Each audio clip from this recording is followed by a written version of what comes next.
Vamos lá, pessoal, mais uma parte agora onde eu conto alguns pequenos problemas internos da Combato, né? Às vezes a gente resolve, não resolve.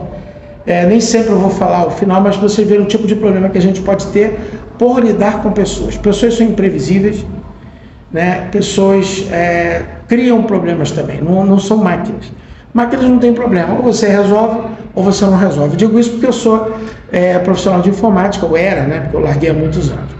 Então vamos lá, primeiro problema interno lá atrás. Exame de graduação dentro da Escola Naval. Um aluno da Escola Naval se encrespou com um aluno de fora. Os dois hoje são caras super graduados no combate, super legais, mas tinham algum problema pessoal qualquer, porque um deles não tinha passado no exame anterior, e não tinha passado, ele achava que era culpa do outro, mas não foi isso. Quem achava que foi culpa do outro trouxe noiva, trouxe sogra para poder olhar. Durante o exame, ele ficava assim olhando, para ver o que a sogra e a mulher estavam olhando. Tomou uma canelada, se machucou, o exame não pôde continuar, então ele não passou no exame. Então ele trouxe esse tipo de pessoal achando que era o cara que deu a canelada à culpa. Lá dentro, de repente, porrada comeu, rasgou a camisa do outro, problema. O comandante-geral da Marinha, perdão, da Escola Naval, estava lá olhando. Parei o exame inteiro, deu um esporro, eram caras novos, né, porque tinham 20 anos, 20 e pouco.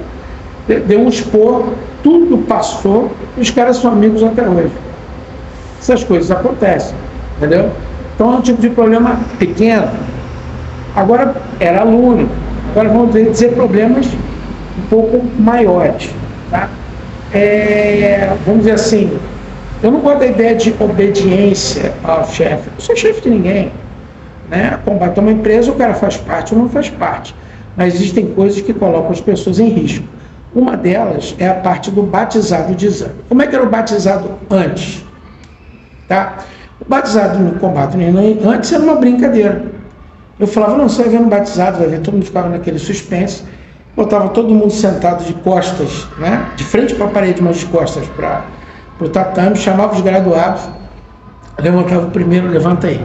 Eu falava no ouvido dele, ó, grita e finge que está doendo. A gente derrubava o cara, ele, não, para. É quem estava ali sentado, começava a tremer, né, com medo. Era engraçado pra caramba, era um batizado pegadinha, né? A gente ia levantando de um em um. Até que chegou uma hora que tinha menina chorando, não sei o que, chorando. Eu falei, acho que passou do limite, né? E tinha gente que não queria fazer o exame por causa do batizado. Então tinha alguma coisa errada. Beleza?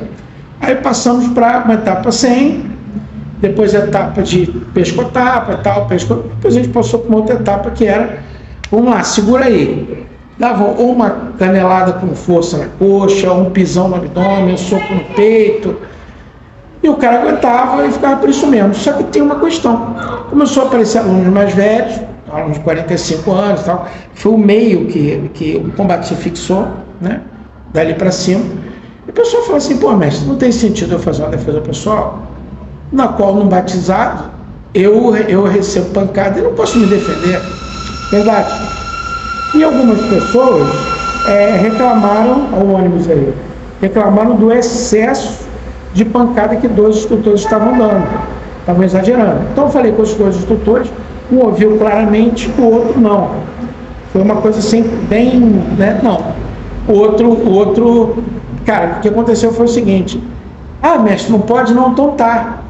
Veio o pessoal de outra cidade, veio fazer o exame junto com os alunos do Rio, 19 pessoas no exame, e acabou o exame, não era para ter batizado nenhum, até eu descobri uma maneira melhor de fazer, né? E aí eu falei assim, galera, acabou o exame, vocês estão conversando aí, eu vou embora, vou ficar na minha família. Fui para a família, fui para casa. Aí daqui a pouco, passou um dia, outro dia, recebi um e-mail de São Paulo, falando assim, na minha época batizado, não estava entendendo nada, né? Minha época batizado no judô era com fachada, que era isso, que era aquilo, meu neto estava doido para fazer, fulano de tal, ele deu o nome de um cara lá, que é muito amigo dele, foi criado aqui junto com ele e tal, e eu achei isso uma grossura.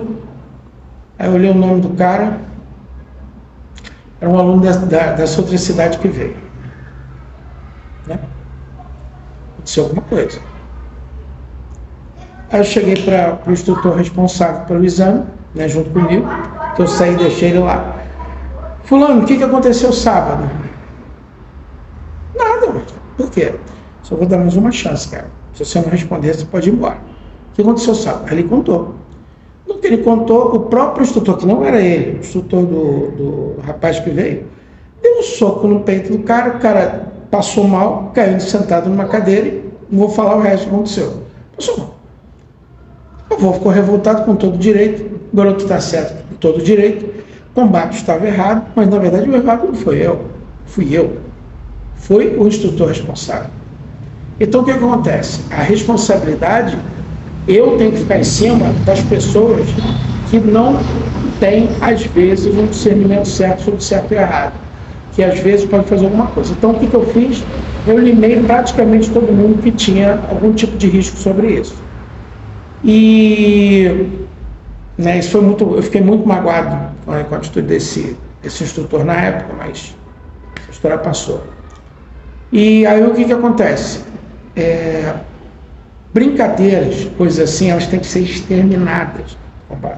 Então, qual batizado hoje? Eu falo para o cara ler uma promessa que foi criada exatamente por causa disso, e ele escolhe no combate uma disciplina. A disciplina ele vai fazer parte física proporcional à graduação dele. Se for no combate, ele vai receber uma pancada proporcional à graduação dele. Está tudo escrito no livro A Doutrina do Combate, que tem no Clube dos Autores. Ponto. É aquilo ali. Então o aluno escolhe, e alguns escolhem doutrina e no combate. Esse aí é vibrador mesmo. Entendeu? Então, quer dizer, outros tipos de problema que tem, né? Já contei alguns. Esses problemas de falta de disciplina, de falta de discernimento, vai ficando difícil à medida que o combate cresce. Então a gente tem que ter um olho cada vez mais rígido sobre a seleção das pessoas. Um aluno, por exemplo, que resiste em vir com uniforme e diz para você assim: mestre, hoje estava calor, eu vim com essa camisa mesmo. Na hora que você deixa entrar, ele é o cara que no futuro vai te dar um tipo de problema. Pode escrever. Se você tem um aluno, ele começa a ter disciplina com hora, ele é um cara que vai te dar um problema na frente. Pode ter certeza. Ele pode até não concordar, mas a minha experiência mostrou com vários caras que é isso que acontece. Então a disciplina, que na verdade a gente achava, eu achava exagerada dos japoneses, eu vi que eles têm razão. Eles têm toda a razão. Apesar de no Japão não ser tão disciplinado quanto aqui, muitas vezes. Podem ver vídeo na internet.